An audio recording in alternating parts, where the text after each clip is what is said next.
Hello everyone, आज मैले नयाँ टपिक लिएर आएको छु emerging issues and challenges in cooperative which is the last chapter of micro finance and cooperative. So emerging issues र च्यालेन्जेसहरू कोअपरेटिभमा के छ भन्ने कुरा चाहिँ we will be discussing on this topic. So let's move forward. So cooperative अहिलेको वर्ल्डमा अहिलेको डिजिटलाइजेसनको एजमा चाहिँ एकदमै धेरै फास्ट भएको छ, एकदमै धेरै कम्पिटिटिभ भएको छ. सो इभल्भ गर्दै गर्दा चाहिँ नयाँ नयाँ फ्रन्टायर्सहरू चाहिँ कोअपरेटिभमा के आएको छ त अहिलेसम्म नयाँ ट्रेडिसनल कुराहरू भन्दा डिजिटल कुरामा अर नयाँ कोअपरेटिभमा चाहिँ के चेन्जेसहरू आएको छ, फ्रन्टायर्सहरू के छ भन्दाखेरि चाहिँ अझै धेरै डिपर इम्प्याक्ट पार्ने सेक्टरहरूको कुरा गर्नुपर्दाखेरि सबैभन्दा पहिला डिजिटल ट्रान्सफर्मेसन एन्ड स्मार्ट कोअपरेटिभ्सहरू आएको छ. सो त्यो टेक्नोलोजीहरूको इभल्भमेन्ट हुँदै गर्दाखेरि चाहिँ डिजिटल ट्रान्सफर्मेसन चाहिँ एकदमै धेरै एडप्ट गरेको हामीले देख्न सक्छौँ. सो कुनै पनि ट्रान्ज्याक्सनहरू अहिले सेक्योर गर्नु पर्यो अर अलिकति सेक्युरिटी बढाउनु पर्यो अनि अलि धेरै वाइड रेन्ज अफ पिपुललाई इम्प्याक्ट गर्नु पर्यो भने चाहिँ डिजिटल ट्रान्सफर्मेसन अफ कोअपरेटिभ चाहिँ एकदमै धेरै अहिले चलिरहेको देखिन्छ. And with the implementation of artificial technology, artificial intelligence and big data analytics पनि अहिले डिसिसन मेकिङ अनि मार्केटको ट्रेन्ड्सहरूको कुरा गर्नुपर्दा रिसर्चकै कुरा गर्नुपर्दाखेरि चाहिँ एकदमै धेरै हेल्प पाएको चाहिँ हामी यहाँ देख्न सक्छौँ. सो एकदमै कमन इक्जाम्पल भनेको चाहिँ मोबाइल ब्याङ्किङ र फिनटेक सल्युसन्सहरू अहिले धेरै नै प्रोभाइड भएको चाहिँ हामी देख्न सक्छौँ in cooperatives. So another is platform cooperatives and gig technology. So platform cooperative भनेको चाहिँ कस्तो भन्दाखेरि कोअपरेटिभ आफैले अलिकति प्लेटफर्म क्रिएट गर्ने. सो फुड मान्डो जसरी फुड डेलिभर गरेर हुन्छ कि अब त्यो पनि एउटा कोअपरेटिभको इनिसिएट भयो भने that we call a platform cooperative. So अहिले प्लेटफर्म कोअपरेटिभ्सको पनि हेल्प एकदमै धेरै देखिएको छ. एन्ड रिन्युएबल एनर्जी ग्रिन कोअपरेटिभ्सहरू भयो, नयाँ नयाँ एनर्जीहरूको लागि how we protect our environment. So cooperative आफैले नै विन्ड फार्म, सोलर प्यानल्सहरू इन्स्टल गरेर चाहिँ सस्टेनेबिलिटी प्रमोट गरिरहेको चाहिँ हामी देख्न सक्छौँ. सो अहिलेको कोअपरेटिभ चाहिँ अब एकदमै धेरै चेन्जिङ इन टर्म्स अफ धेरै कुराहरू. एग्रिटेक स्मार्ट फार्मिङ कोअपरेटिभ्सहरू भयो. सो कुनै पनि एउटा फार्मिङ टेक्नोलोजीहरू युज गरेर चाहिँ कोअपरेटिभले धेरै एग्रिकल्चरको सेक्टरमा हेल्प गरिरहेको चाहिँ वी क्यान फाइन्ड. अनि ड्रोन्सहरू युज गरेर, आइओटी सेन्सर्सहरू युज गरेर, एआईको कारणले गर्दाखेरि चाहिँ धेरै धेरै अहिले चेन्जहरू आइरहेको स्मार्ट फार्मिङले गरेर कोअपरेटिभको थ्रुबाट धेरै चेन्जहरू चाहिँ हामीले देख्न सक्छौँ. एन्ड एग्रिकल्चरकै कुरा गर्ने हो भने पहिला ट्रेडिसनल फार्मिङ इक्विपमेन्ट्सहरू थियो भने अहिले भर्टिकल फार्मिङ, हाइड्रोफोनिक्सहरूले गर्दाखेरि एकदमै अर्बन एरियामा पनि धेरै लगानी नगरिकन माइक्रो फाइनेन्स अर कोअपरेटिभद्वारा चाहिँ धेरै नै चेन्जहरू हामीले देख्न सक्छौँ. विच कजेज अलिकति फास्ट मार्केट प्लेसहरू अनि मिडलम्यानहरूको जरुरत चाहिँ कम परिरहेको हामी देख्न सक्छौँ. कोअपरेटिभ ब्याङ्किङ, फिनटेक इनोभेसन भयो, growth of cooperative based digital ब्याङ्किङहरू भयो अनि इन्ट्रोडक्सन अफ क्रिप्टो करेन्सीहरू पनि अनि कोअपरेटिभ फाइनेन्सिङमा पनि धेरै मोडलहरू चेन्ज भएको देख्न सक्छौँ. Adoption of micro finance impact investing within cooperative structure. So small अन्टरप्रेनरहरूलाई प्रमोट गर्नको लागि माइक्रो फाइनेन्स अलिकति रुरल एरियामा पनि कोअपरेटिभको स्ट्रक्चर चाहिँ चलिरहेको छ. And health care and social cooperative. So cooperative model चाहिँ यस्तो बनाउने कि जसले गर्दाखेरि चाहिँ हेल्थ केयरमा पनि अलि धेरै इम्प्याक्ट पुगोस्. फर इक्जाम्पल एल्डरली केयर गर्यो, होम केयर गर्यो कोअपरेटिभ्सले भने अलिकति ग्रोइङ एजिङ पपुलेसनलाई हेल्प हुने भयो. अनि अब हेल्थ केयरकै कुरा गर्नुपर्ने हो भने एआई ड्रिभन हेल्थ डायग्नोसिसहरूको इम्प्याक्टहरू ल्याउने, टेलिमेडिसिनहरूको कुराहरू यो सबै आफूले कोअपरेटिभको मेम्बर्सहरूलाई दिन सक्यो भने चाहिँ एकदमै धेरै राम्रो, एकदमै धेरै इम्प्याक्ट चाहिँ क्रिएट गर्न सक्छ. So education and knowledge sharing cooperative. Education र नलेज सेयरिङ कोअपरेटिभमा चाहिँ के हुन्छ भन्दाखेरि कुनै पनि एउटा लो स्किल भएको मान्छेहरू छ, लो स्किल सेट भएको मान्छेहरू छ भने उनीहरूलाई गएर नयाँ नयाँ ट्रेनिङ्सहरू दिने, सर्टिफिकेसन प्रोग्राम्सहरू गर्ने, स्किल सेयरिङ गर्ने अनि अलिकति उनीहरूको लागि चाहिँ मार्केटहरू बढाउने to expand their expertise. So ट्युटर्सहरू गरेर अनि अहिलेको एजमा थ्रु एआई नै हामीले अब ट्युटर्सहरू गर्ने, भिआर लर्निङ गर्नेहरू चाहिँ थ्रु कोअपरेटिभकोबाट चाहिँ हामीले अहिले धेरै नै गर्न सक्छौँ. So globalization and cross border कोअपरेटिभमा अब नयाँ नयाँ आफ्नो कन्ट्रीमा मात्रै नभएर कोअपरेटिभलाई एक्सप्यान्ड गर्नलाई नयाँ नयाँ इन्टरनेसनल कोअपरेटिभहरूमा पनि एलाइ गर्न सकियो to strengthen global supply chain. So एउटा मात्रै मार्केट होइन कि धेरै नै मार्केट एक्सप्यान्ड चाहिँ गर्न मिल्छ।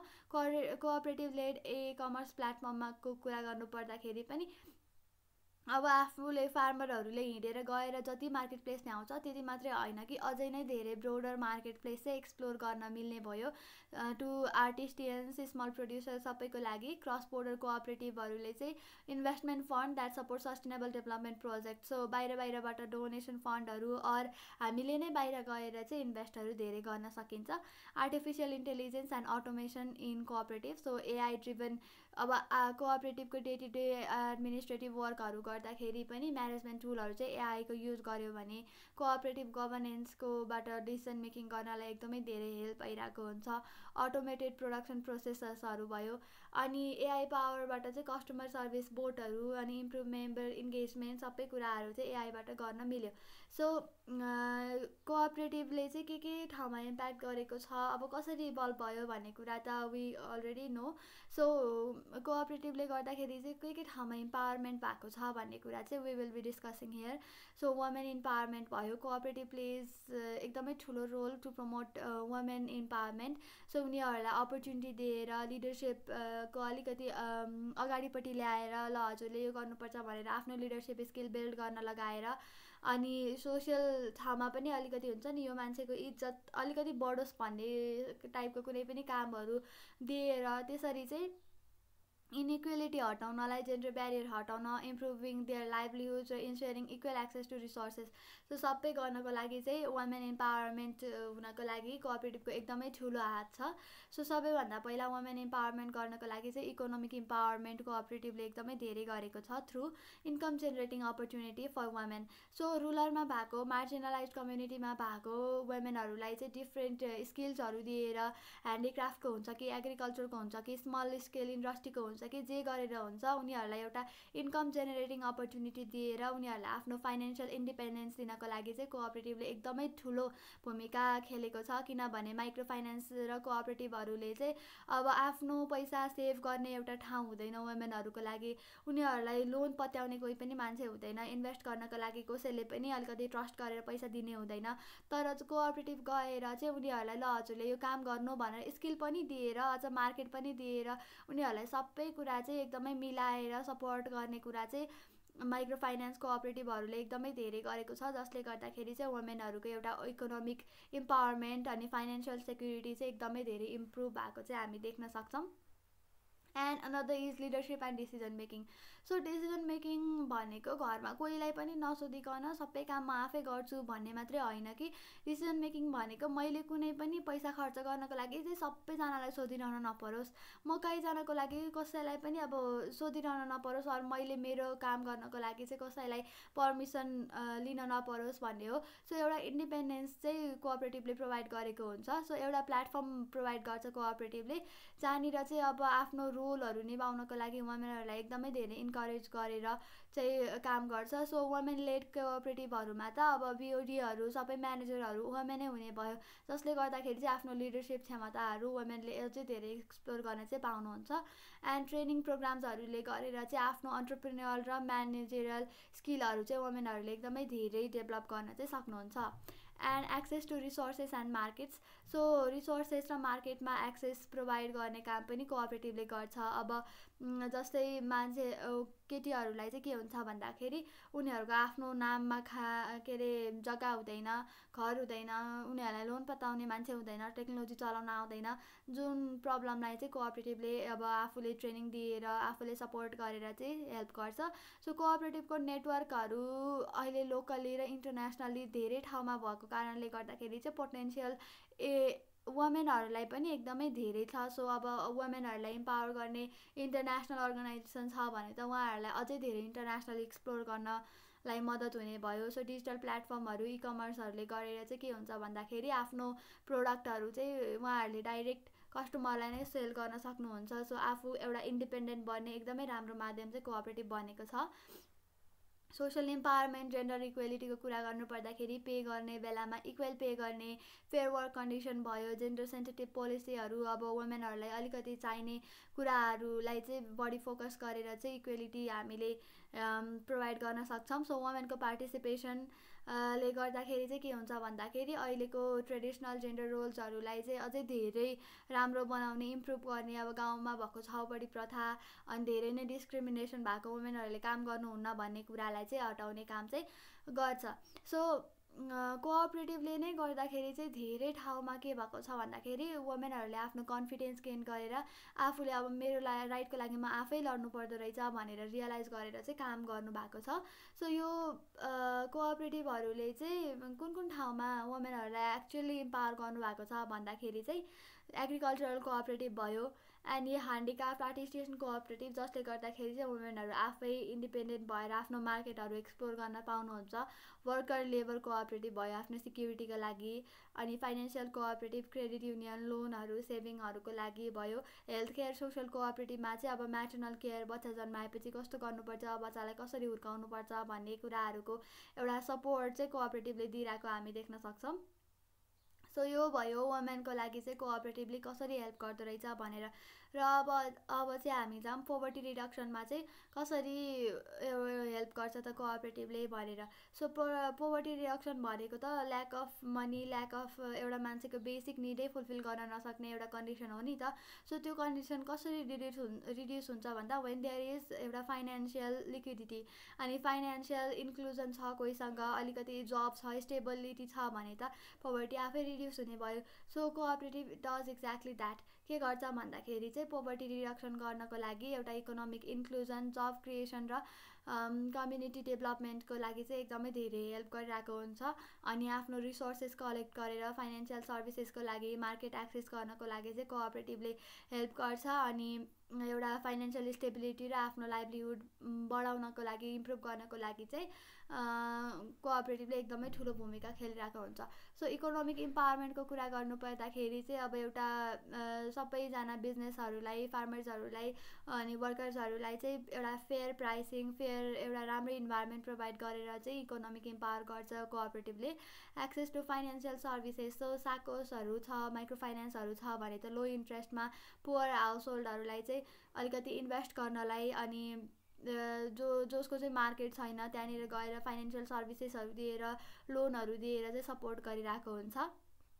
एग्रिकल्चरल डेभलपमेन्ट, फुड सिक्युरिटीमा चाहिँ अब फार्मर्सहरूले आफ्नो स्मल स्केल बिजनेसहरू छ भने उहाँहरूलाई अब रिसोर्सेसहरू दिएर, बेटर फार्मिङ टेक्निक्सहरू सिकाएर, डाइरेक्ट मार्केट दिएर, रिड्युसिङ अब डिपेन्डेन्स अन मिडलम्यान, सबैजना मान्छेहरूलाई चाहिँ आफू इन्डिपेन्डेन्ट हुनुपर्छ भनेर सिकाएर चाहिँ हेल्प गरिरहेको हुन्छ भने कम्युनिटी डेभलपमेन्टमा अब धेरै नै ट्रेनिङ्सहरू दिएर हेल्प गरेर, ट्रेनिङ अब in terms of skill generation, education, health care, आफ्नो कम्युनिटीको लागि नै राम्रो हुनेवाला ट्रेनिङहरू चाहिँ माइक्रो फाइनेन्सले अर कोअपरेटिभले चाहिँ प्रोभाइड गरिरहेको हुन्छ। सो स्किल डेभलपमेन्ट त भइ नै हाल्यो, डिफ्रेन्ट ट्रेनिङ मेन्टरसिप प्रोग्रामहरू दिने भयो। सस्टेनेबल डेभलपमेन्ट पनि किन गर्छ भन्दाखेरि एउटा इन्भाइरोमेन्टल फ्रेन्डली बिजनेसहरूलाई एकदमै धेरै प्रमोट गर्ने, अर अब कुनै पनि बिजनेस डुब्न लागेको छ भने उनीहरूले चाहिँ बचाएर त्यही बिजनेसेसहरू पनि सस्टेनेबल बनाउने, एउटा कम्युनिटीमा पोजिटिभ इम्प्याक्ट गर्ने काम चाहिँ गरिरहेको हुन्छ। सो यो भयो पोभर्टी रिडक्सनको कुरा। लोकल रिसोर्स मोबिलाइजेसन चाहिँ कसरी गर्छ त कोअपरेटिभले? कोअपरेटिभ भन्दै गर्दाखेरि चाहिँ एउटा लोकली एभाइलेबल रिसोर्सेसहरू, फाइनेन्सियल, ह्युमन, नेचुरल, मटेरियल रिसोर्सेसहरू चाहिँ सोसल र इकोनोमिक डेभलपमेन्टको लागि चाहिँ कसरी युज गरिन्छ भन्ने कुरा भयो। सो कोअपरेटिभले चाहिँ आफ्नो रिसोर्सेसहरू मोबिलाइज गर्नको लागि एकदमै ठुलो भूमिका खेलिरहेको हुन्छ, मोबिलाइजिङ, म्यानेजिङ लोकल रिसोर्सेसको लागि। सो यसको कुरा गर्नुपर्दा लोकल रिसोर्स मोबिलाइजेसनको कुरा गर्नुपर्दाखेरि चाहिँ के गर्छ भन्दा इन्हान्सेस सेल्स रिलायन्स। सो बाहिरको सामानहरू लिनुभन्दा, बाहिरको डिपेन्डेन्स हुनु भन्दाखेरि चाहिँ फन्डिङ पनि आफ्नै गाउँठाउँबाट होस्, अनि सस्टेनेबल डेभलपमेन्ट पनि आफ्नै अभाइलेबल रिसोर्सेसहरू इन्करेज गरेर आफ्नै अभाइलेबल रिसोर्सेसहरू युज गरून्, अनि कम्युनिटीको इन्गेजमेन्ट, पार्टिसिपेसन अझै धेरै होस्, अनि फाइनेन्सियल स्टेबल होस् सबैजना मान्छेहरू भन्ने कुरा चाहिँ प्रमोट गर्छ हाम्रो कोअपरेटिभले। अब टाइप्स अफ लोकल रिसोर्स मोबिलाइजेसनमा फाइनेन्सियल रिसोर्सेसहरू मोबिलाइज गर्छ, ह्युमन रिसोर्सेसहरू मोबिलाइज गर्छ, नेचुरल भयो, मटेरियल, इन्फ्रास्ट्रक्चर, आफ्नो गाउँ आफ्नो समाजमा जुन रिसोर्सेसहरू छ त्यो चाहिँ एकदमै धेरै मोबिलाइज गरिरहेको हुन्छ। And strategy for effective local resource mobilisation किन गर्नुपर्छ, कसरी गर्नुपर्छ भन्दा अब आफ्नै मेम्बर्सहरूलाई इन्करेज गरेर अनि पार्टनरसिप अरू एनजिओहरू अरू कोअपरेटिभहरूलाई नै पार्टनर गर्न मिल्यो। क्यापेसिटी बिल्डिङ ट्रेनिङ प्रोग्रामहरू अझै धेरै बढाएर आफ्नै रिसोर्स चाहिँ कसरी म्यानेज गर्न सकिन्छ भनेर इम्प्लिमेन्टिङ ट्रान्सपेरेन्ट गभर्नेन्स, अलिकति डेमोक्रेटिक होस् गभर्नेन्ट पनि। अनि टेक्नोलोजी चाहिँ अब अझै धेरै धेरै नयाँ नयाँ इन्ट्रोड्युस गर्यो भने त आफै भइ नै हाल्यो। सो यो गर्दै गर्दा पनि के च्यालेन्जेसहरू आउँछ भन्दा मान्छेहरूको लिमिटेड अवेरनेस एन्ड पार्टिसिपेसन, अलिकति पार्टिसिपेसनमै ल्याक गर्ने, weak financial management, lack of policy support, राम्रोसँग सपोर्ट गर्ने एउटा पोलिटिकल बडी मोबिलाइज गर्ने एउटा राम्रो सेक्योर ठाउँ नभएर, स्क्यासिटी अफ रिसोर्सेस। सो रिसोर्सेस त छ तर कहीँनिर टेक्नोलोजी छैन, कहीँनिर मान्छेको नलेज छैन, त्यो गरेर पनि गाह्रो भइरहेको चाहिँ हामीले देख्न सक्छौँ। सो यो सबै कुरा एन्ड गर्नको लागि चाहिँ हामीले अलिकति पोलिसीहरू नै स्ट्रङ गरेर मान्छेहरूलाई नै अझै राम्रोसँग बेटर ट्रेनिङ्सहरू दिने, इनोभेसनहरूलाई इन्करेज गरेर चाहिँ हामी लोकल रिसोर्स चाहिँ मोबिलाइज गर्न सक्छौँ। So cooperative and employment generation त अब एकदमै धेरै कमन भइहाल्यो। कोअपरेटिभले गरेर चाहिँ कसरी इम्प्लोइमेन्ट जेनेरेसन हुन्छ भन्दा एउटा डाइरेक्ट इम्प्लोइमेन्ट छ, डाइरेक्ट इम्प्लोइमेन्टमा पनि आफै अब कोअपरेटिभकै बिओडी भयो, म्यानेजरहरू भयो, वर्करहरू भयो, त्यहाँनिर गएर कोअपरेटिभ आफैले डाइरेक्ट इम्प्लोइमेन्ट दिन्छ भने एउटा इन्डाइरेक्ट इम्प्लोइमेन्ट भनेको चाहिँ कस्तो भन्दाखेरि इन्डाइरेक्टली अब आफ्नो मेम्बर्सहरूलाई चाहिँ एग्रिकल्चरल कोअपरेटिभ छ भने इम्प्लोइमेन्टहरू दिएर अब अलिकति धेरै लोन लिएर अलिक धेरै सेक्टरमा इस्टाब्लिस गर्ने हो भने पनि त्यहाँनिर इम्प्लोइहरू राखेर अझै धेरै इन्डाइरेक्ट इम्प्लोइमेन्ट चाहिँ क्रिएट गर्न सकिरहेको छ कोअपरेटिभले। एन्ड सेल्फ इम्प्लोइमेन्ट अपर्च्युनिटीमा चाहिँ अब सेल्फ इम्प्लोइमेन्ट भनेको कोही मान्छेको आफ्नै टेलर छ भने टेलर खोल्न लगाउने होइन, स्किलहरू प्रोभाइड गरेर बिजनेसेसहरू इस्टाब्लिस गर्न लगाउने, ह्यान्डिक्राफ्टको स्मल स्केल बिजनेसहरू इस्टाब्लिस गर्ने, त्यो कुरा चाहिँ एउटा इन्करेज गरिरहेको हुन्छ। सो स्किल डेभलपमेन्ट एन्ड ट्रेनिङमा चाहिँ स्किल डेभलपमेन्ट गर्नको लागि अब कति धेरै ट्रेनिङ्सहरू चाहिँ प्रोभाइड गरिरहेको हुन्छ। इकोनोमिक स्टेबिलिटी, जब क्रिएसन, जब रिटेन्सनहरू पनि भइहाल्यो। अब यदि कोही मान्छेको अलरेडी बिजनेस छ, अलरेडी जब छ भने पनि त्यसलाई अझै कसरी इम्प्रुभ गराउने, कसरी रिटेन गराउने भन्ने कुरा चाहिँ कोअपरेटिभले सोचिरहेको हुन्छ। And cooperative and good governance, अब कोअपरेटिभ आफै नै एकदमै डेमोक्रेटिक हुनुपर्छ, सस्टेनेबल हुनुपर्छ भन्ने एउटा इन्स्टिट्युसन हो भने गुड गभर्नेन्स चाहिँ it comes along with cooperative. So एउटा अकाउन्टेबिलिटी, ट्रान्सपेरेन्सी, मेम्बरहरूको पार्टिसिपेसन चाहिँ इट इज अनअभोइडेबल। सो कोअपरेटिभमा हुनु नै पर्ने कुरा भयो। सो गुड गभर्नेन्समा चाहिँ एउटा के कुराहरू पर्छ भन्दा हाम्रो कोअपरेटिभकै प्रिन्सिपल्सहरू नै भनौँ न हामी। सो भोलिन्टरी ओपन रिलेसनसिप हुन्छ, नो डिस्क्रिमिनेसन, सबैजनालाई फेयर ट्रिटमेन्ट हुन्छ, अनि democratic member control, one member one vote policy हुन्छ, त्यही भएर एकदमै डेमोक्रेटिकली कन्ट्रोल भएको हुन्छ। मेम्बर इकोनोमिक पार्टिसिपेसन कन्ट्रिब्युट्स, इक्वेलिटीहरू चाहिँ कन्ट्रिब्युट गर्छ त्यसले गर्दाखेरि। एन्ड अब गुड गभर्नेन्समा चाहिँ के पर्छ त, अब के भयो भने चाहिँ गुड गभर्नेन्स हुन्छ भन्दा कुनै पनि कोअपरेटिभमा यदि ट्रान्सपेरेन्सी छ, अकाउन्टेबिलिटी छ, पार्टिसिपेसन छ धेरै मेम्बर्सहरूमा, अनि अलिकति रुलहरू फलो स्ट्रिक्टली गरिरहेको छ, इक्विटी, इन्क्लुसिभनेस छ, स्ट्राटेजिक भिजन राम्रो छ भने चाहिँ हामी त्यो कोअपरेटिभमा गुड गभर्नेन्स छ भनेर चाहिँ चिन्न सक्छौँ। अनि cooperative and community awareness, so कम्युनिटीमा चाहिँ कसरी अवेर गर्छ कोअपरेटिभले, कोअपरेटिभबाट चाहिँ कसरी कम्युनिटी अवेर हुन्छ भन्दाखेरि चाहिँ सबैभन्दा पहिला एउटा कोअपरेटिभ प्रिन्सिपलहरू चाहिँ प्रमोट गर्छ। त्यो भनेको एउटा डेमोक्रेसी, एउटा सोलिडारिटी, युनिटी हुनुपर्छ भन्ने कुरा चाहिँ कोअपरेटिभले एकदमै राम्रोसँग प्रमोट गर्छ। अर्को भनेको एक्टिभ पार्टिसिपेसन, आफ्नो मेम्बरहरू चाहिँ राम्रोसँग सबै कुरामा एक्टिभली पार्टिसिपेट हुनुपर्छ है भन्ने कुरा चाहिँ कोअपरेटिभले इन्स्योर गराउँछ। स्ट्रेन्थेन्स लोकल इकोनोमिजहरू, अब लोकली भएको कुराहरूलाई अलिकति लोकली अभाइलेबल रिसोर्सेसहरूलाई चाहिँ प्रमोट गर्ने काम गर्छ। सोसियली सबैजना इन्क्लुड हुनुपर्छ, अनि मार्जिनलाइज कम्युनिटीहरूमा पनि राम्रोसँग चाहिँ अपर्च्युनिटीहरू प्रोभाइड गर्नुपर्छ भन्ने कुरा चाहिँ कोअपरेटिभले चाहिँ राम्रोसँग प्रमोट गरिरहेको हुन्छ। And support sustainable development. So अझै स्ट्राटेजीहरू इन्हान्सिङ कम्युनिटी अवेरनेस कसरी गरिन्छ भन्दा एजुकेसन ट्रेनिङ प्रोग्रामहरू भयो अनि कम्युनिटी इन्गेजमेन्ट इनिसिएटिभ गरेर पनि हामीले अझै धेरै प्रमोट चाहिँ गर्न सक्छौँ। सो डिजिटलाइजेसनको कुरा गर्नुपर्दाखेरि चाहिँ कोअपरेटिभमा डिजिटलाइजेसन भनेको चाहिँ एकदमै धेरै अहिले चलिरहेको पपुलर कुरा भयो। सो राम्रोसँग अपरेसनल इफिसियन्सीको लागि अनि राम्रो मेम्बर इन्गेजमेन्टको लागि सबैजनाले चाहिँ एउटै ठाउँमा आएर चाहिँ काम गर्यो भने सजिलो हुने भयो। फाइनेन्सियल इन्क्लुजन, सो अझै धेरै फास्टर सेक्योर बनाउनको लागि चाहिँ डिजिटल पेमेन्ट सिस्टमहरू छ। मार्केट एक्सेस र ग्रोथ, अब मार्केटमा पनि आफूले गएर बेचेर किनेर आउनुभन्दा अहिले इकमर्स प्लेटफर्महरू अझै धेरै छ। क्यापेसिटी बिल्डिङ एजुकेसन प्रोग्रामहरू चाहिँ धेरै प्रोभाइड गरिरहेको हुन्छ माइक्रो फाइनेन्स कोअपरेटिभले। सो यो सबै कुरा चाहिँ कोअपरेटिभले चाहिँ हेल्प गरिरहेको हुन्छ। Another challenges faced by cooperative in entrepreneurship development. So के च्यालेन्जेस चाहिँ फेस गरिरहेको छ त कोअपरेटिभले भन्दाखेरि चाहिँ एउटा फाइनेन्सियल कन्स्ट्यान्ट भयो। सो क्यापिटलै एकदमै कम हुन्छ एउटा कमर्सियल ब्याङ्कहरू भन्दा। कोअपरेटिभमा चाहिँ अलिकति लिमिटेड एक्सेस टु क्यापिटल हुन्छ अनि फाइनेन्सियल म्यानेजमेन्ट पनि खासै राम्रो भएको देखिँदैन। सो नेपालकै कुरा गर्ने हो भने मिसम्यानेजमेन्ट, फ्रडहरू एकदमै धेरै देखिरहेको हुन्छौँ अनि कलेक्ट गरेको डिपोजिट चाहिँ कहाँनिर लगानी गर्ने भन्ने कुरा चाहिँ खासै थाहा भएको देखिँदैन। अनि अर्को भनेको गभर्नेन्स म्यानेजमेन्टहरू पनि अलिकति जो मान्छे लिडर छ अब उसले चाहिँ हाम्रो कोअपरेटिभको मेम्बरहरूलाई बिजनेसको ट्रेनिङ राम्रोसँग दिन्छौँ, बिजनेसको लागि प्रमोट गर्छौँ भने हुन्छ, तर त्यो मान्छे आफैलाई नै बिजनेस भनेको के हो भन्ने कुरै थाहा हुँदैन। सो एउटा लिडर पनि राम्रो पोजिसनमा नभएको कारणले चाहिँ कोअपरेटिभलाई अलिकति अफेक्ट गरिरहेको हामी देख्न सक्छौँ।